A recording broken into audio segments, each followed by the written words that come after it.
আসসালামু আলাইকুম ওয়া রাহমাতুল্লাহি ওয়া বারাকাতুহু। এই মুহূর্তে টিভি সেটের সামনে যেখানে বসে যে অবস্থায় আমাদের এই অনুষ্ঠান দেখছেন, টাইম টেলিভিশনের জনপ্রিয় অনুষ্ঠান দৈনন্দিন জীবন ইসলামের আজকের পর্বে আপনাদেরকে স্বাগতম জানাচ্ছি। শ্রী দর্শক মণ্ডলী, আপনারা জানেন এই অনুষ্ঠানটা আমরা টাইম টেলিভিশনের স্টুডিও থেকে সরাসরি সম্প্রচার হয়ে থাকে এবং এই অনুষ্ঠান চলাকালীন সময়ে আপনারা সরাসরি আমাদের অতিথির কাছ থেকে টেলিফোনে অজানা বিষয়, ইসলামের নানা বিষয় আপনারা জানতে পারেন। আমরা আজকের এই পর্বে আলোচনা করার চেষ্টা করব আমাদের সমাজে যে সমস্ত মুসলমানরা আমরা বাস করছি সারা বিশ্বে তথা আমাদের এই দেশে এবং মধ্যপ্রাচ্যে, যেখানে মুসলিম সংখ্যাগরিষ্ঠ বা মুসলিম সংখ্যালঘুরা রয়েছেন, তাদের জীবনযাপনের ক্ষেত্রে তাদের লাইফস্টাইল, তাদের চলাফেরা আমরা লক্ষ্য করে থাকি অ্যাজ এ মুসলিম হিসেবে যেভাবে আমাদেরকে লাইফ লিড করার কথা ছিল বা কথা রয়েছে যেভাবে করা উচিত, সেই ট্র্যাক থেকে আমরা অনেকটা দূরে সরে গিয়েছি। তো সমাজে মনে হয় যেন খারাপ লোকের সংখ্যা অনেক বেড়ে গিয়েছে, ভালো মানুষের সংখ্যা হাতে গোনা, আমরা যদি খুঁজতে যাই হয়তো তেমন চোখে পড়ে না। এমন পরিস্থিতি আমরা হয়তো বর্তমান সমাজগুলোতে দেখতে পাচ্ছি। কিন্তু পবিত্র কোরআনে ভাষা অনুযায়ী যদি বলা হয় জা আল হক ওয়া যাহাকাল বাতিল ইন্নাল বাতিলা কানা যাহুকা, যে সত্য সমাগত এবং মিথ্যা ধ্বংস হয়ে যাবে, কিন্তু আমরা দেখি যারা সত্যের উপর অটল থাকতে চায় বর্তমান সমাজে তাদেরকেই পরাজিত মনে হয়, এবং যারা অসত্যকে অবলম্বন করে মিথ্যার উপরে যাদের প্রাচীর নির্মাণ করছিল, যারা মিথ্যার উপরে অটল থাকতে চাচ্ছে, তাদেরকে আমরা মনে হয়ে থাকে তারাই বিজয়ী। তো সেই হিসেবে যারা সত্যের উপরে, হকের উপরে অ্যাজ এ মুসলমান হিসেবে হক প্রতিষ্ঠিত করার জন্য যারা কাজ করছে, তাদের সংখ্যাটা কম হওয়ার কারণে বা কম বুঝে আসার কারণে যারা বাতিল বা নাহক যারা রয়েছে, তাদের প্রচার প্রসার, তাদের আপনার প্রেজেন্টেশন, তাদের পরিকল্পনা এবং তাদের প্রকাশ্য শোডাউন সব কিছু মিলে অনেক বেশি মনে হওয়ার কারণে অনেক সময় যারা হকের উপর অটল থাকতে চায় তাদের অটল থাকাটা অনেকটা টাফ হয়ে যায়। আমরা আজকে আলোচনাতে আনতে চেষ্টা করব যে যারাই হকের পথে রয়েছে, ইসলামকে প্রতিষ্ঠিত করার জন্য বা সমাজে ন্যায় প্রতিষ্ঠিত করার জন্য বা সমাজে কোয়ালিটিফুল কোনো কিছু করার ক্ষেত্রে যে সমস্ত বাধার সম্মুখীন আমরা হই, তখন আমাদের কি করা উচিত, এবং যারা এই কোয়ালিটিফুল কাজে লিপ্ত তাদেরকে অনেক হিংসুক দল আশেপাশ থেকে আমরা দেখি সবসময় তাদের উপরে একটা আক্রমণ, একটা বিভিন্ন ধরনের ক্রাইসিস সৃষ্টি করার জন্য তারা চেষ্টা করে। তো এই সমস্ত বিষয় নিয়ে আজকে আমাদের আলোচনা থাকবে। আমাদের অতিথি হিসেবে আমাদের অনুষ্ঠানে রয়েছেন আল নূর কালচারাল সেন্টারের সুযোগ্য পরিচালক, নর্থ আমেরিকার সুযোগ্য আলেমে দ্বীন জনাব মাওলানা মুফতি ইসমাইল আহমেদ। আসসালামু আলাইকুম ওয়া রাহমাতুল্লাহি ওয়া বারাকাতুহু। ওয়া আলাইকুম আসসালাম ওয়া রাহমাতুল্লাহি ওয়া বারাকাতুহু। আজকের অনুষ্ঠানে আপনাকে স্বাগতম জানাচ্ছি এবং ধারাবাহিকভাবে পূর্বের অনুষ্ঠানের মতো আজকেও আমাদেরকে সময় দেওয়ার জন্য টাইম টেলিভিশনের পক্ষ থেকে এবং আমার ব্যক্তিগত পক্ষ থেকে আপনাকে ধন্যবাদ জানাচ্ছি। জাযাকাল্লাহ।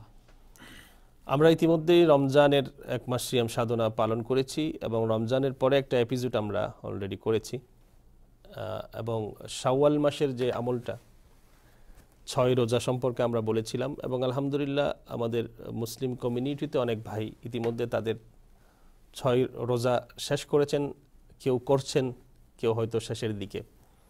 তো তাদের এই রোজাগুলো কবুল হওয়ার জন্য আল্লাহর দরবারে আমরা দোয়া করার মাধ্যমে আজকের অনুষ্ঠানটা শুরু করতে চাচ্ছি। যে দেখেন, মাত্রই রমজান গেল এবং রমজানের পরবর্তী জীবনে আমরা পদার্পণ হয়েছি। রমজানের এক মাসের যেই স্পিরিচুয়াল ফ্লেভার বা আধ্যাত্মিক যে শক্তিটা আমরা অর্জন করেছিলাম, কেন জানি খুব দ্রুতই সেটা আমাদের কাছ থেকে চলে যায় বা চলে গিয়েছে। রমজান পরবর্তী জীবন যদি মানুষের দিকে তাকাই, আমরা মনে হয় না যে সেই শক্তিকে কাজে লাগিয়ে আমরা বাকি জীবনগুলোকে বা এখন পর্যন্ত আমরা সেটাকে ধরে রাখতে পেরেছি। আমার প্রথম যে জিনিসটা আপনার জানতে চাইবো, এটা কেন হয়? বিসমিল্লাহির রহমানির রহিম। প্রথমে আল্লাহ পাক শুকরিয়া জ্ঞাপন করি যে আল্লাহ পাক সিয়াম সাধনার মাসের পরে আবার আমাদেরকে একত্রিত হয়ে কিছু কাজ করার তৌফিক দিয়েছে এবং যে কতটুকু কাজ আমরা করতেছি করব এগুলো আল্লাহ পাকের সন্তুষ্টির জন্য যেন আমাদের হয়ে থাকে, আল্লাহ পাক এটাকে কবুল ও মঞ্জুরের দরজায় পৌঁছায় দেন। দ্বিতীয়ত হলো এই আমরা কথা বলা, এর অর্থ এটা নয় যে এর মাধ্যমে মানুষের যতটুকু ফায়দা হোক আর না হোক, আমাদের নিজেদের যে ফায়দাটা মুখ্য উদ্দেশ্য সেটা হলো যে কিভাবে আমাদের কারেকশনটা হয়ে যায়। তো যে জিনিসটা আপনি ইঙ্গিত করেছেন যে এরকম ট্রেনিংওয়ালা একটা মাস যাওয়ার পরেও, পুরো একটা মাস রমজান মাস যাওয়ার পরেও কেন মানুষের মাঝে পরিবর্তনটা আসে না, এর একটা মেইন কারণ হলো যে আমরা অনেকে পোশাকি ইসলামকে কবুল বা গ্রহণ করে নিয়েছি বা পোশাকি ইসলামে বিশ্বাসী। সেটা হলো এই যে রমজান আসলে বা মসজিদে যাইতে টুপি পড়তে হয়, হয়তো আমরা রোজা রেখেছি, রাত্রে নামাজও পড়েছি, কিন্তু এই রাত্রের নামাজ এবং রোজা রাখার যে মেইন আপনার ডিমান্ড গুনাহকে ছাড়া, ওটাকে এভাবে ছাড়তে পারিনি, যার কারণে আমাদের রিপুটা রমজান মাসে কিছুটা দমি থাকলেও সেটা মারা যায়নি। রমজানের পরে সেই রিপু আবার আগের জায়গায় এসে গিয়েছে। এর চেয়ে সবচেয়ে বড় জিনিস হলো যে আমাদের যেটা, সেটা হলো যে আমরা আমাদের জন্য যথেষ্ট, নতুন কোনো কমিউনিটি আসার প্রয়োজন নাই আমাদের ইসলামিক অ্যাক্টিভিটিসের মধ্যে বাধা প্রদান করতে। আমাদের মাঝে এখন নফস এত বেশি আগায় গিয়েছে, অথবা ইগো বলতে পারেন, এদের সেটাকে ইগো বলে, অর্থাৎ আমার মতো করে কাজ হয় নাই তাহলে হবে না। কিন্তু প্রত্যেকে যিনি কাজটাকে ডিস্ট্রয় করতেছেন তিনি বলেন আল্লাহ সন্তুষ্টির জন্য, যিনি কাজটা ঘটতেছেন তিনিও বলেন যে আল্লাহ সন্তুষ্টির জন্য। এর মেইন কারণটা কি জানেন? মেইন কারণটা হলো অনেকগুলো কারণ, তার মধ্যে আমি দুইটা, একটা হলো যে সঠিক নলেজ না থাকার কারণে, তৃতীয় হলো হক্কানি ওলামাদের সোহবত না থাকার কারণে। মানুষ এলেম থাকার কারণে নলেজটা তার শিখে হয়, হক্কানি ওলামা সোহবত থাকার কারণে সেটা ব্যবহার করার প্রয়োগটা শিখতে পারে। বিরাট জিনিস। কিন্তু যেমন আপনি কখনো সোহবত নেন না কিন্তু অনেক পড়াশোনা করেছেন, তাও আপনার দ্বারা অ্যাক্সিডেন্ট হবে। অথবা আপনি সোহবত আছে কিন্তু জ্ঞান বলতে কোনো কিছু নাই, তারপর আপনার দ্বারা কিছু কাজ হবে, কারণ সোহবত নিতে নিতে ওনার থেকে অ্যাপ্লাই কীভাবে করা হয় সেটা আপনি শিখে গিয়েছেন। এই জন্য আমাদের দেশে দেখবেন ড্রাইভার যারা, তারা পুরা মানে ঢাকা থেকে চিটং পর্যন্ত যাওয়ার যে রুল রেজুলেশন, সাইন পড়ার মতো ভীষণ, অনেকের চোখের পাওয়ারও ঠিক মতো নাই, অনেকে যদি ফিজিক্যালি পরীক্ষা দিয়ে পাশ করবে না, কারণ উনি উত্তর তো পরে দেবেন, উনি তো ক খই জানেন না, অর্থাৎ ওয়ার্ড কম্বিনেশনটাই জানেন না। কিন্তু একজন ওস্তাদের পিছনে সোহবতে থাকার কারণে বড় 36 বা 40 চাকার গাড়ি চালাচ্ছেন। সোহবতের এমনটা, আমরা এখন সোহবত মুক্ত, সোহবতের সাথে আমাদের কোনো, যেটাকে সংস্রব বলি আমরা, হক্কানি ওলামা থেকে দিন শিখা, যেমন নাকি সাহাবায়ে কেরাম রাসূল আকরাম সাল্লাল্লাহু আলাইহি ওয়াসাল্লামের পিছনে থেকে দিন শিখেছেন।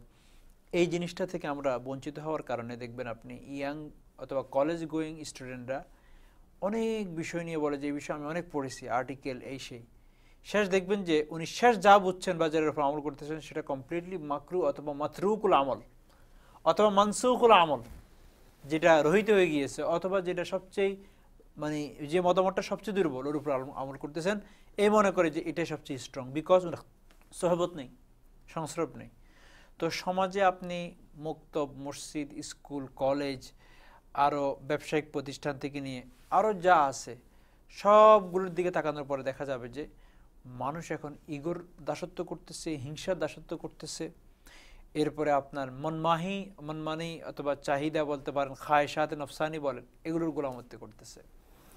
আমি এখন মূল আলোচনাতে ফিরে আসছি, যেটা যে ব্যাপারে আলোচনা করার জন্য আমি দর্শকদেরকে একটা ভূমিকা রেখেছিলাম, সেটা হলো আমরা বর্তমানে আমাদের লাইফস্টাইলে দেখতে মানে যদি আমরা দৃষ্টি দিই তাহলে দেখতে পাই পার্সোনাল লাইফ থেকে শুরু করে ইভেন রাষ্ট্রীয় জীবন ব্যবস্থা পর্যন্ত, যেখানে সত্যের লেশমাত্র নেই, আমরা সত্যটাকে এভাবে মানে গোপন করে ফেলছি বা মিথ্যার প্রলেপ দিয়ে সত্যটাকে ডেকে ফেলছি। আপনি একটা যৌথ ফ্যামিলিতেও যদি কোনো সদস্য হকের উপর বলে, সেটাকে আর 4-5 জনে মিলে তার বিরুদ্ধে একটা ষড়যন্ত্রে লিপ্ত হয়ে যায়। একটা ইউনিয়ন পরিষদের চেয়ারম্যান যদি হকভাবে থাকতে চায়, যার আন্ডারে মানুষগুলো দুর্নীতি করতে পারে না, তাকেও ষড়যন্ত্র করে নেক্সট টাইম হয়তো আর চেয়ারম্যানিতে না আনার ব্যবস্থা করে। ঠিক তদ্রূপভাবে আপনি যদি একটার পর একটা লেভেল উঠতে উঠতে রাষ্ট্রপ্রধান পর্যন্ত চলে আসেন, এবং দেখা যায় যে যেখানেই হকের কথা বলা হয় কয়েকটা জিনিস, হকের কথা মানুষ শুনতে চায় না, যারা হকের উপর থাকতে চায় তাদেরকে কোনো না কোনোভাবে মানুষ হ্যারাসমেন্ট করার জন্য যে কোনো একটা জিনিস তাদের পিছনে লেগে থাকে, অথবা সমাজে তাকে বেশি আগ বাড়তে দেয় না, পিছন থেকে টেনে ধরে রাখার একটা প্রবণতা আমরা লক্ষ্য করছি। কিন্তু এটা আপনি শুধুমাত্র পার্থিব জীবনের যে সমস্ত অর্গানাইজেশন বা ব্যক্তিবর্গ আছে তা নয়, আমরা ইসলামী ধর্মীয় ময়দানেও কিন্তু বর্তমান সমাজে এই সমস্ত ব্যাপারগুলো দেখতে পাচ্ছি। আপনি কথা প্রসঙ্গে বলেওছেন যে মসজিদ, মাদ্রাসা বা এই ধরনের বিভিন্ন ধরনের ইসলামিক অর্গানাইজেশন, যেটার মাধ্যমে পার্সোনালি হোক অথবা অ্যাজ এ কালেকটিভলি কোনো কিছু করতে যদি আপনি চেষ্টা করেন কোয়ালিটিফুল বা হকের উপরে, দুনিয়ার সমস্ত বাধাগুলো চলে আসছে। কিন্তু যদি আপনি একটু হক থেকে একটু মানে বাদ দিয়ে, মানে যেটাকে আমরা তাবিল বলি বা ডেকোরেটেড করে যদি কোনো কিছু করতে চান যেটার হক লেশ পারত না, সেখানে আপনি সাপোর্টগুলো দেখতে পারবেন। সমাজের এই পরিস্থিতি কেন মুসলমানদের ভিতরে? আমার কাছে মনে হয় প্রথমত এটা আল্লাহ পাকের পক্ষ থেকে, এটা সুন্নতুল্লাহ, আল্লাহ পাকের ধারায় এরকম যে হকটা কণ্ঠাকীর্ণ হবে, কাটাওয়ালা হবে, আর অন্যায় যেটা সেটা আপনার মিষ্টি হবে, তার আশপাশে খুব সুইট থাকবে। রাসূল আকরাম সাল্লাল্লাহু আলাইহি সাল্লাম যখন হকের কথা বলা শুরু করেছেন, তো এটা মক্কার কাফেররা জানতো যে এটা হক, কিন্তু তারা তার হক কথাটা রেখে, সে কার সন্তান, এতিম হয়ে বড় হয়েছে, রিক্তহস্ত, সম্পদ নেই, প্যারেন্টসবিহীন, এই ধরনের দোষ বের করা শুরু করতেছে তাকে হক থেকে সরানোর জন্য। তো এই জিনিসটা যে আপনি হকের উপর আসেন কিনা, এর একটা এক্সাম্পল এটাও যে আপনি কষ্টে আছেন কিনা। হকের উপর থাকবেন। একবার রাসূল আকরাম সাল্লাল্লাহু আলাইহি ওয়াসাল্লামের কাছে হযরতে খাব্বাব ইবনে আরতাদ একজন সাহাবী ছিলেন। উনি আসিয়া, তখন মক্কার প্রথম যুগটা যাচ্ছিল যখন নাকি মানসিক এবং শারীরিক নির্যাতন চলতেছিল। শারীরিক নির্যাতন এই পর্যন্ত পৌঁছে যে রাসূল আকরাম সাল্লাল্লাহু আলাইহি ওয়াসাল্লাম সিজদা যাওয়ার পরে ওনার মানে কাঁধের উপরে আপনার উটের অথবা বুড়ি দিয়ে দেওয়া হয়েছে। তো ওই কষ্ট সহ্যের সময় আল্লাহ রাসূল এরকম হাতিমে কাবায় বসে আছে। তো খাব্বাব ইবনে আরতাদ এসে বলছেন, ইয়া রাসূলুল্লাহ, মাতা নাসরুল্লাহ, একটু দোয়া করেন না, আর কত সহ্য করব। কারণ একটু স্লেভ টাইপের ছিলেন তারা, তাদের উপর আরো বেশি কষ্ট হতো, আম্মার ইবনে ইয়াসার, বেলাল রাদিয়াল্লাহু তাআলা সবার উপরে। তখন উনি বললেন, কি করেছো তুমি, এত কি তোমার উপর অত্যাচার হয়েছে যে তুমি মাতা নাসরুল্লাহ বলতেছো? জানো তুমি নবীকে দ্বিখণ্ডিত করে দেওয়া হয়েছে, লোহার কাঙ্গন বা যেটাকে আমরা চিরুনি বলি, চিরুনি দিয়ে এমনভাবে চিরুনি করা হয়েছে যে গোশত সরে গিয়েছে, হাড্ডি রয়ে গিয়েছে, আগুনে জ্বালাই দেওয়া হয়েছে, ফাঁসিতে ঝুলানো হয়েছে, তোমাকে এরকম করা হয়েছে, তুমি তো এখনো জীবিত। তো এখান থেকে বোঝা যায় যে প্রথমত হলো হকের উপর থাকার পরে এটা সবচেয়ে বড় কঠিন কাজ হলো মানুষের মাঝে এখন সংখ্যাগরিষ্ঠ একটা জিনিস, যেটাকে আপনারা বা এরা অনেক সময় গণতন্ত্র, যে অর্থাৎ যেদিকে সংখ্যাগরিষ্ঠ থাকে সেটাকে হক মনে করার যে একটা ভুল টেন্ডেন্সি এসে গিয়েছে, এটা থেকে আমাদেরকে বাইরে হতে হবে। এটা ধর্মীয় প্রতিষ্ঠান বলেন অথবা সামাজিক প্রতিষ্ঠান বলেন, সবগুলোতে একই। অর্থাৎ আপনি জানেন যে লোকটা সহজিয়া অথবা মানুষকে ফ্যাসিলিটি দিতে বেশি চায়, মানুষকে এন্টারটেনমেন্ট দিতে চায়, তার পক্ষে মানুষ বেশি থাকবে, আরেক শব্দে নফস তাকে চাবে। এখন সে যদি বেহক হয় তার সংখ্যা বেশি হবে, তো তার সংখ্যা বেশি হলে সে পাস। সংখ্যাগরিষ্ঠতা হওয়া হকের হওয়ার একটা আলামত অথবা আলামত না, এটা কমপ্লিটলি ভুল। যদি এটা হয় তাহলে এক রাসূল আকরাম সাল্লাল্লাহু আলাইহি সাল্লাম হকের কথা বলছেন, পুরা মক্কা কাফের সবাই বেহক ছিল, এবং তার আহ্বানে তো সারা দিচ্ছে খুব অল্প সংখ্যক মানুষ, সেজন্য কি তারটা কি হক হবে না? এজন্য আমার কাছে মনে হয় প্রথম হলো যে আমরা হক যত তিক্ত হোক না কেন, হকটা যখন দেখবেন যে যেই পক্ষে গেলে কষ্ট পাইতে হইতেছে, কণ্ঠাকীর্ণ, বুঝবেন এটাই হক, এটাকে আপনাকে ধরে নিতে হবে। এবং এর ভিতরে, এই কাটার ভিতরেই আপনার জন্য জান্নাত লুকায়িত আছে, আপনার জন্য বিশেষ কিছু অপেক্ষা করে আছে। কিন্তু হয় কি, মানুষ এই কষ্ট নিতে রাজি না। এবং মানুষের মাঝে সবচেয়ে বড় জিনিস হলো যে বড় থেকে বড় বিজ্ঞ জনরাও এখন যে কাজটা করে সেটা হলো যে আমরা যেটাকে বলি সহজিয়া অথবা মধ্যম, অর্থাৎ আমি না ওইদিকে ঝুঁকবো না এদিকে ঝুঁকবো, এবং এটাকে মনে করে হেকমত। হেকমতের নাম দিয়ে মানুষ এখন মুনাফিকি করে, এটা একটা বিরাট কাজ। কিন্তু নাম বলে একটা হেকমত, একটা টেকনিক, বুঝুন তো সবকিছু হাতে রাখতে হবে, এটা তো মুনাফিকরা রাখতো। তারা কি বলতো, ওয়াইদা লাকুল্লাযীনা আমানু ক্বালু আমান্না, যখন ইমানদারদের সাথে বসতো রাস্তার গোড়ায়, হ্যাঁ আমরা তো ইমান, ওয়াইদা খলাউ ইলা শায়াতিনিহিম, আর যখন শয়তানদের সাথে খলাও, এখানে কিন্তু বলছে মুমিনদের সাথে যখন সাক্ষাৎ হতো যখন প্রকাশ্যে, আর শয়তানদের সাথে যখন গোপনে রুদ্ধদ্বার বৈঠকে বসতো, রুদ্ধদ্বার তার মানে হলো রাতের অন্ধকারে যে সমস্ত মিটিং হতো। তাহলে মুনাফিকের একটা আলামত এটা পাবেন যে তারা হকপন্থীদের সাথে প্রকাশ্যে বলবে ভাই আপনাদের সাথে আসি, আর শয়তানদের সাথে সবার সামনে বসবে না, রুদ্ধদ্বার বৈঠকে বসবে। ওয়াইদা খালাউ ইলা শায়াতিনহিম ক্বালু ইন্না মাআকুম, আমরা তো তোমাদের সাথে। কিন্তু সবচেয়ে বড় জিনিস কি, এই যে সাময়িক কিছু বেনিফিট হয়তো নিতে পারে, কিন্তু এদের ধ্বংস, এদের উপর আযাব, এদের কষ্ট, লাঞ্ছনা, বেজ্জতি অবধারিত। এই জন্য আমার কাছে মনে হয় যে যদি কোনো ধরনের মানে বড় ধরনের ক্ষতি না হয়, শুধু শুধু নিজের ক্ষতি করে মুনাফিক হওয়া অথবা বেহকের পক্ষে থাকা, এটা না সমাজের জন্য ভালো, এবং এই কারণে মানুষের সমর্থন পাওয়া যাওয়ার কারণে আপনার কোয়ালিটিওয়ালা কোনো কাজ করা যাচ্ছে না। যেমন আপনি বললেন বাংলাদেশে একটা মানুষ ভালো সৎভাবে চেয়ারম্যানই করবে, তো তাকে যখন পরের বার কেউ দিচ্ছে না, তো পরে একটা লোক সৎভাবে চলে না থাকলে সে বলবে যে এইভাবে কাজ হয় না, এইভাবেই তো ভালো লোক। তাহলে আমরা যারা জনগণ আমরাই হলাম একটা মানুষকে করাপ্ট করার একটা মিডিয়া হয়ে গেলাম। এই জন্য আমার কাছে মনে হয় ব্যক্তিগতভাবে যদি আমরা করাপশন থেকে মুক্ত হতে পারি, অটোমেটিক সমাজ থেকে রাষ্ট্র বেনিফিট পাবে। এখন তো কত শুনলাম যে যারা মানে শত্রুপক্ষের কথা ধরতে গেলে যারা হকের উপর থাকে তাদেরকে ওখান থেকে বিচ্যুতি করার জন্য যত ধরনের কৌশল বা অপপ্রয়োগ করা যায়, কিন্তু একজন মানুষ যে হক পছন্দ এবং যে সত্যের উপর থাকতে চায়, এত বাধা আসার পরেও মানুষের ভিতর অনেক সময় সেটার হিম্মত চলে যায়, মানুষ অনেক সময় দুর্বল মনে করে, নিজেকে একা মনে করে। সেই অবস্থায় ওই হকপন্থী মানুষ বা হকপন্থী অর্গানাইজেশন যাই বলেন, তার করণীয়টা কি? সে কিভাবে সেটাকে ফেস করবে বা সে কিভাবে মোকাবেলা করবে সেটাকে? সে কি হক পথকে ছেড়ে দিবে, নাকি সেটার উপর অটল থাকার জন্য তার কি কোনো করণীয় আছে? আল্লাহ রাসূলের জীবনী থেকে আমরা কি পাই?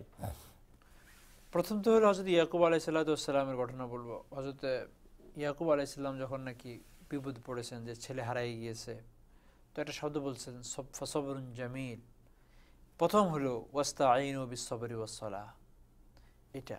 আর দ্বিতীয় হলো যতগুলো পথ থাকতে পারে প্রতিহত করার, মাওয়াজাতুল হাসানা থেকে নিয়ে স্পষ্টভাবে বক্তব্যের মাধ্যমে, লিখনের মাধ্যমে, এর মাঝেও পৃথিবীতে আল্লাহ পাক কিছু মানুষ রেখেছেন যারা হক কথা শোনার সাথে সাথে পছন্দ করে এবং তারা হকের বিপক্ষে যেতে চায় না, তাদেরকে বোঝানোর চেষ্টা করা। এবং সবচেয়ে বড় জিনিস হলো এখন হলো প্রপাগান্ডার সময়। আপনি যেটা বলছেন, মানুষ মিথ্যার প্রলেপ দিয়ে সত্যকে এত নিচে ডেকে ফেলে যে আপনি সত্য বললে মনে হয় যেন আপনি মিথ্যা বলতেছেন, আর যিনি মিথ্যা বলতেছেন তারটা মনে হচ্ছে সত্য। কথার মেকিজম আছে, কথার ভেলকিবাজি, এরপরে সৎ বা সত্য লোকদের সাথে আরও কতগুলো জিনিসকে মিশ্রণ করে। তবে একটা জিনিস কি জানেন, আপনি যদি সৎ হন আর আপনি বলেন যে আমার কখনো কোনো কষ্ট হচ্ছে না বা আমি কখনো কোনো কিছুর সামনে তোপে পড়িনি, তাহলে বুঝবেন যে আপনি হকের উপর নেই। হকের উপর থাকবেন আর মুক্কি জিন্দিগি আসবে না, তায়েফ আসবে না, বদর উহুদ হবে না, তাহলে আপনার বিজয়টা কোথায় হবে? কিন্তু ওর মধ্যেই আপনাকে আপনার মতো করে উত্তম পদ্ধতির প্রতিহত করে একটা সময় ইসলামের ঝান্ডা উপরে উঠতে হবে। প্রত্যেকের জন্য আমি মনে করি যে মুক্কি জিন্দিগি আছে, বদর উহুদ আছে, যদি হয়তো হকের উপর থাকেন। আর যদি হকের উপর না থাকেন তো কারোর জন্য কখনো কোনো কষ্ট আসবে না। কিন্তু যে কষ্ট একবার আসবে, পেয়ে বসবে, ইন্না আযাবিল্লাহি শাদীদ, ইন্না বাতাশা রাব্বিকা লাশাদীদ, সেটা বড় কঠিন আর কষ্টদায়ক। ফিদ্দারকিল আসফালি মিনান নার। আপনি মাউইজাতুল হাসানা পর্যন্ত বলেছেন, এখানে আরেকটা শব্দ রয়েছে যে ওয়াজাদিলহুম বিল্লাতি হিয়া আহসান, এবং আরেকটা যেটা আমরা জানি হিকমত, যেটা কথা আপনি আগে বলেছেন। তো আসলে এর আগে যে জিনিসটা আপনি বোঝাতে চেয়েছিলেন যে আমি কোনো পক্ষেরই না, নিরপেক্ষ একটা পথ অবলম্বন করার মাধ্যমে, এবং সেটাকে বোঝাতে চাচ্ছি সেটা প্রজ্ঞা, সেটা হিকমত, যার কারণে আমি এটাকে এভাবে ট্যাকেল করতে হয়। কিন্তু এমন সিচুয়েশনও তো আসে যে যেখানে আপনি একা ফাইট করতে পারেন না, বা এমন কিছু জিনিসকে আপনি ছাড় দিতে হয় সমাজে বেঁচে থাকলে। তো ছাড় দেওয়াটাকে এবং ওইটাকে ম্যানেজ করে চলাটাকেই বলা হচ্ছে হিকমত। এখন ছাড় দেওয়ার বিষয়গুলো কি হতে পারে? যেমন ধরেন কিছু বিষয় তো এমনও আছে যে বৈধ পন্থার ভিতরে, যে আমি বেশি গাঁটতে গেলাম না। অনেক সময় বলা হয় যে আমি একা একজন মানুষ হিসেবে কত কত জিনিসের বিরুদ্ধে প্রতিবাদ করব, বা কতক্ষণ পর্যন্ত আমাকে আমার উপরে স্টে থাকতে হবে, আমি হ্যাকমত অবলম্বন করতে পারবো না, এরকম কোনো কি স্টেজ আছে? সবচেয়ে বড় জিনিস হলো আপনার যদি নিজস্ব কোনো স্বার্থ থাকে আপনি সেটাকে জলাঞ্জলি দিতে পারেন, যে আমি এই ব্যাপারে বা আমার এই, কিন্তু যেটা শরীয়তের কোনো বিষয়, যে এই বিষয়টা আমি না জানালে, না ইনফর্ম করলে আমি শুধু ক্ষতিগ্রস্ত হব তা না, আমি ব্যক্তির কোনো অসুবিধা নেই, কিন্তু এর দ্বারাই শরীয়ত, ইসলাম, ইসলামিক প্রতিষ্ঠান বা মানুষ বা মানব জাতি বা হিউম্যান বিং, শুধু মুসলিম না নন মুসলিম, উইল বি এফেক্টেড, তখন এটাকে আপনি ইনফর্ম করা উচিত। এই জন্যেই, কারণ আপনি যদি ইনফর্ম না করেন এর দ্বারা অন্যরাও আপনার এফেক্টেড হয়, তাহলে আপনি গুনাহগার হবেন সহযোগী হিসাবে, যে আপনি জানিয়ে কেন ওয়ার্ন করেন নাই। আপনার ইমানি দায়িত্ব হলো গণসচেতন তোলা। হ্যাঁ, গণসচেতনের ব্যাপারে আপনার সামর্থ্য অনুযায়ী আপনি কলমে লিখতে পারেন না, আপনি কি করবেন? আপনি বলতে পারেন, বলতেছেন কিনা, আপনি প্রতিবাদ করার কোনো ভাষা আছে সেটা আপনি ব্যবহার করতে পারেন। আর জলাঞ্জলি দেওয়ার কথা, যেটা আপনার জাতি সম্পর্ক, যে এতে কারো কোনো ক্ষতি নেই, আমার নিজস্ব হতে কোনো কিছু, বাস ইজ ফাইন, কিন্তু শরীয়তের, ইসলামের, প্রতিষ্ঠানের অথবা মানুষের, মানবকুলের, হিউম্যান বিইংয়ের, সেটা আপনাকে বলতে হবে। অনেক সময় দেখা যায় যে আমরা বড় বড় উচ্চপদস্থ সৎ কর্মকর্তাগুলোর জীবনী যদি আমাদের সামনে আসে, দেখা যায় যে করাপ্টেড, মানে পরিবেশের সাথে ফাইট করতে না পেরে তিনি রিজাইন দিয়ে চলে আসেন, এমন কিছু ধরনের টেন্ডেন্সি তাদের ভিতরে আছে। এবং এক সময় দেখা যায় যে তারা, আমি ব্যক্তিগতভাবে কিছু মানুষের জন্য এমন জানি যে তার একটা হক প্রমোশন আটকে দেওয়া হয়েছে, ঘুষ দিচ্ছে না সেজন্য। তো সেই ক্ষেত্রে আপনি কোনটা বেছে নেবেন?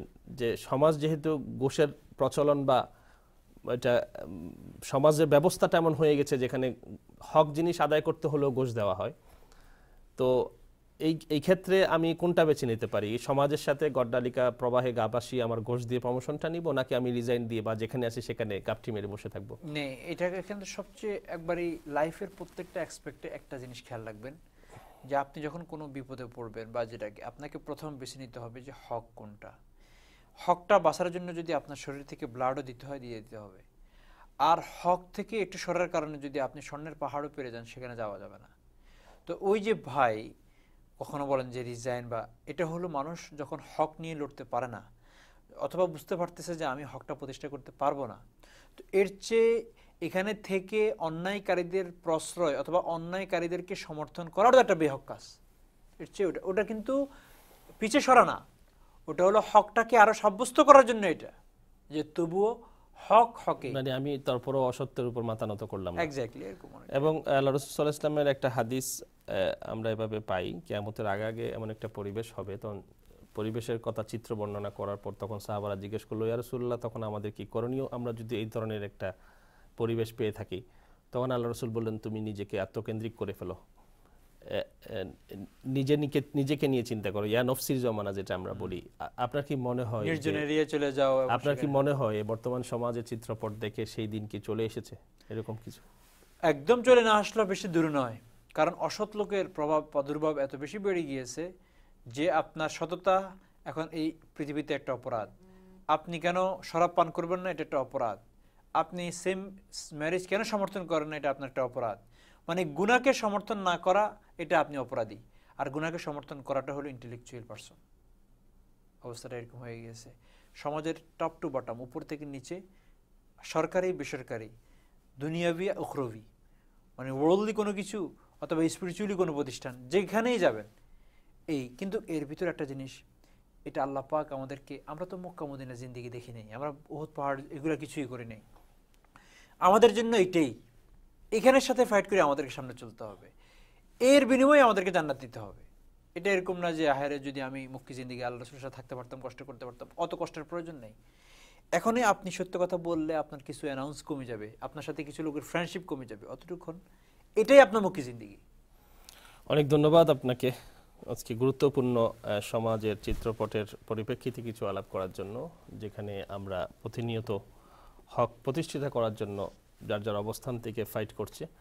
আল্লাহ রাব্বুল আলামিন আপনাকে জাযায়ে খায়র দান করুক, এবং গুরুত্বপূর্ণ সময় দেওয়ার জন্য আজকের এই অনুষ্ঠানে আপনাকে ধন্যবাদ জানাচ্ছি। সুপ্রিয় দর্শক শ্রোতা, আমরা চেষ্টা করছিলাম বর্তমান যে পরিবেশে আমরা বসবাস করছি এবং যে কারেন্ট যে সিচুয়েশনটা আমাদের উপরে যাচ্ছে, মুসলমান হিসেবে আমরা খুবই কোণঠাসা হয়ে পড়েছি। যারা নিজেদেরকে প্র্যাকটিসিং মুসলমান হিসেবে সমাজে প্রতিষ্ঠিত করতে চাচ্ছে এবং অসত্যের সাথে যারা কখনো মাথা নত করতে চাচ্ছে না এবং সত্যকে সবসময় যারা আপনার সত্যকে প্রতিষ্ঠিত করার জন্য যারা সবসময় স্ট্রাগল করছে, তাদের জন্য আজকের এই সমাজ কিন্তু খুব অনুকূল পরিবেশ নয়।